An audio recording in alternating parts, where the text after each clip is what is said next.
It's time for The Local with your host and realtor, Katie McKinney.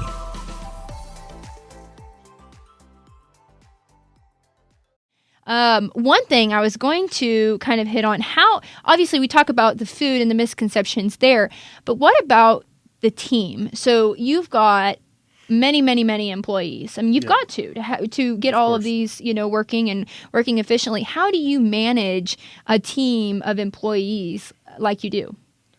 Well, I'm not in the hamburger business at all. I'm in the people business, and that was drilled in my head a long time ago. And I think that others say that. My mother-in-law was the one that told me that a long time ago. That was the first time I'd ever heard it. But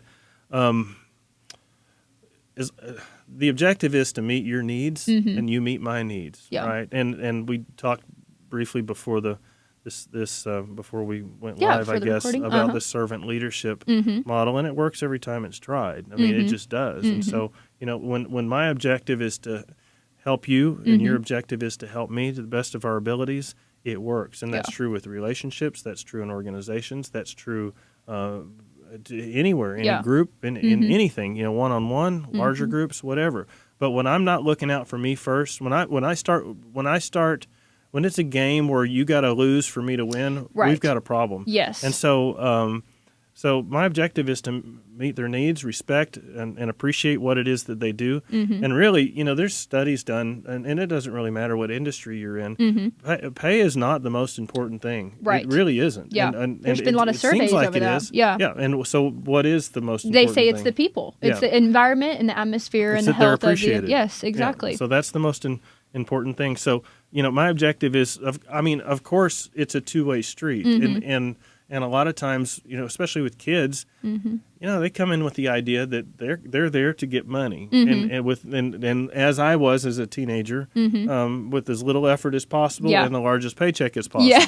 Well, that just doesn't work. So it takes some time to kind of teach that, and sometimes it doesn't work out. Right. Sometimes they need to find maybe somebody else that'll teach them that, because you'll have to learn it eventually. Or maturity is good too. Of course, yes, and I think that's what makes this restaurant here in Woodward so special is Delbert and Evelyn's culture was that. Yeah. They made profound impacts on many lives. Yes. And I think that and that's part of what drew not just me, my wife and I both here was that it's special. And we knew it. We had the same thing in Altus for a lot of years, and in fact, there's still a Facebook group out there of people that were used to work in that restaurant because it was such a strong culture, and it's a deeply emotional thing. And there's people here that have been here since the place opened, and this is they're not necessarily here because they need to work. It's because that this is what they're this is part of their lives. And I think that I lived in Altus for a real long time, and I've never lived in my own town though in the restaurant that I own. So I never had that opportunity to do what Delbert and Evelyn have done forever, and most owner-operators do. And that's, you kind of do life together. Yeah. You kind of look out for each other. You kind of, and so that was another part of what brought us here. But, so this whole idea of McFamily is a very real thing. I went to I've seen we've had a number of restaurants, or I've been involved with or associated with a number of them. Most of them have a company Christmas party, and in some cases it's just that thing that you have to go to. You're obligated. But in this case, I'm telling you, these folks love and care about each other in ways that I've not seen, or not seen often. I've seen it in a couple of my other restaurants. I've seen that the relationship thing where they're kind of looking out for each other, take care of each other, and so that was part of it. And of course, an opportunity to be of service to my own community was the other thing. And so, originally I mentioned that I came here because I could go fishing and not. And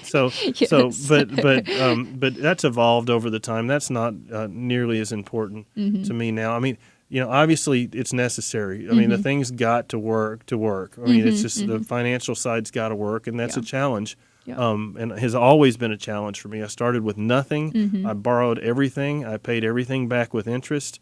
And so So that the financial part has been a struggle for me. I don't know if it's more or less, but I think it's a little more than most. I don't think most owner-operators borrowed everything, all of it. Yes. You're normally required to put down a down payment. At the time, I wasn't, I don't know what I made, $40-some thousand a year prior to or whatever it was. And so I never had an opportunity to save anything of significance, so I had nothing to put down. So we borrowed all of it. And so to make that work, and then continue to have to borrow to grow, means you've got to perform every single day. You've got a lot invested. Yes. Well, it's not just it's the banks have a lot invested. Yeah, it's true. And so, but I've got to pay them. Yes. You know? And exactly. so, and it's been a struggle. There's been times where it didn't work. Fortunately, I had some before to where I could, but it's always been tight. I've never put back $1 for myself. Not in all these years. I don't have a dime saved for me. It all goes back into you say into the business. Well, it goes to the bank. Yeah. It goes to the employees. Everybody's guaranteed to make money except for the owner on this thing. Right. People have this idea that if you're a McDonald's owner, you're whatever. But in my case, it's not the case. In my case, and hopefully it will be someday. But just in that growth transition, everything does go, like you said, to the employees, to growth, to the bank, to different things. So my point is that it's evolved to be to be of service in whatever way that I can, and so that's Woodward's a great community. Has been we've enjoyed being here so far. It's still tough. We've got a lot of friends. We know most everybody, it seems like, in Southwest Oklahoma, certainly in the Altus area, a lot of folks, and have a lot of very close friends, and that's starting here also. We were welcomed with open arms. We had folks waiting for us to help us move in. When we moved into the house, and which blew my mind. And so and anytime there's been a need, there's been somebody there for me. The first time I met Alan Case, my truck had died, hadn't stopped working, and I needed to get to Lubbock to pick up 6,000 pounds of pumpkins for a church fundraiser. Right then, in fact, I was supposed to leave that morning, and so my truck didn't work. I'd been meaning to meet him. I went and introduced myself. We got to talking, and Alan said, "You need a truck?" And I said, "Yeah." He said, "Let's go." And I said, "Alan, it's 11:30 in the morning. You understand we'll be back about midnight. It's a long way down there. It's 5.5 hours each way." He said, "Yeah, sure, let's go." I did not know this man. but that's Alan. Yeah. Well, but and that sense of we take care of each other has been what I've seen almost without fail. It's that's just how we do things, and that's how our family does things, and that's how my friends do things. But I think that may be common here, but have no doubt that it's not common out in the world. Right. It's just not. Right. It's the opposite. It's I'm going to get what I can from you, take advantage. I win, you lose. That's not what I've seen witnessed here at all. Yeah. And that is special, and it may not be unique to Woodward, but it's unique and it's here. Yes. In Woodward. So neat. Yeah. So you mentioned a little bit, the last thing, and we'll wrap up, the building. You said something about rebuild or something like that. Can you tell us a little bit about that, if you can?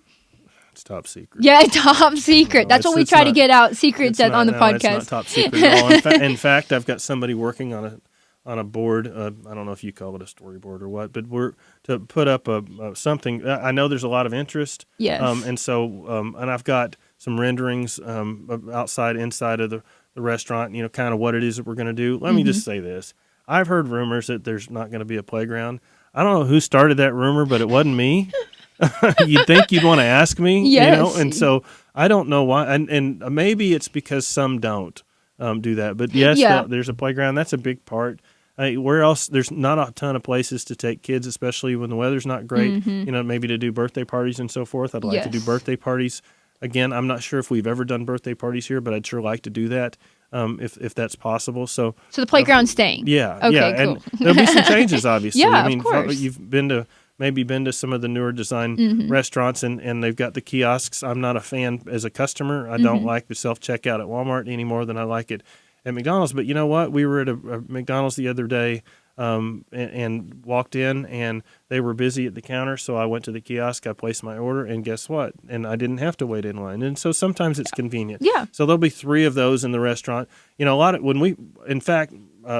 I was part of the group that tested that. We were the first in the country to test that whole experience of the future several years ago. So I've had it much longer than most. We were the first. The CEO, Steve Easterbrook, and the president, Chris, came and visited us and toured our restaurants and so forth. So we proved that out for the company. But one of the misconceptions, and in fact, the first day I was yelled at by a customer, literally chewed out because I was replacing people with machines. Yes, and it didn't. And there was no way I was going to be able to convince her that, look, not only am I not doing that, but I had to add one back there, and I got to add one out here. So that, and while that may happen down the road, McDonald's truly has no plans to do that at all. But what it does is it adds a point of convenience. Yeah, and so, of course. And so there'll be one out in the playground. And this, I don't know that anybody's done that yet, but we were talking about it. In fact, Trish, my area supervisor that's here, said, why don't we stick one on the playground? Because when mom's got two kids, and they're wanting to go out there, why not just let them go out there, let them run loose, and let her just do what she wants to do in peace? And so we'll do that. And there's a lot of technology that's coming along the way, and it's available now. We see a lot of people using mobile order and pay. Yes. In fact, this restaurant of my restaurants far exceeds any of the other ones in terms of numbers, sales, volume, whatever, frequency. And I know why. It's because the line goes out to the street, I think, which is something we're working on also. Yes. I'm actually, but I probably shouldn't even say this because it may not happen, but I'm looking at Chick-fil-A. You've seen them where they take the pad out and they take the order down the line. Yep. I'm working on that right now quietly elsewhere, and I'd like to bring that here because my objective is just to kind of, you come to McDonald's for convenience. You don't come to wait in a line. Right. And if I can get you in and out quicker, maybe I'll see more of you. Yes. But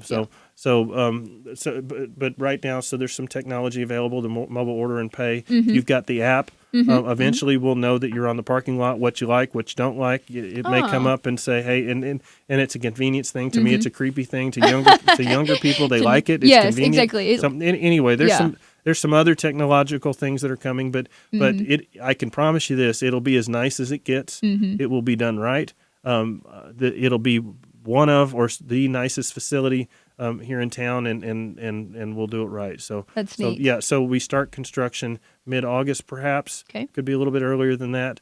And they said if we start around the 15th of August, we'll be done by December 6th. Okay. We won't close during this, so we're building it right kind of where the drive-thru lane sits now, pretty quick turnaround. Yeah, but all growth, it takes a little bit of patience. So it's going to be awesome when it's done. Yes. And we're excited to see that. Yep. I thank you so much for being here. I know you're a busy guy, so thanks for being here. Thanks for being on the podcast, and we're so happy that you're part of Woodward. Well, it's an honor and a privilege, and I was frankly shocked to be asked, and I'm thrilled to do it. Thank you. Yeah.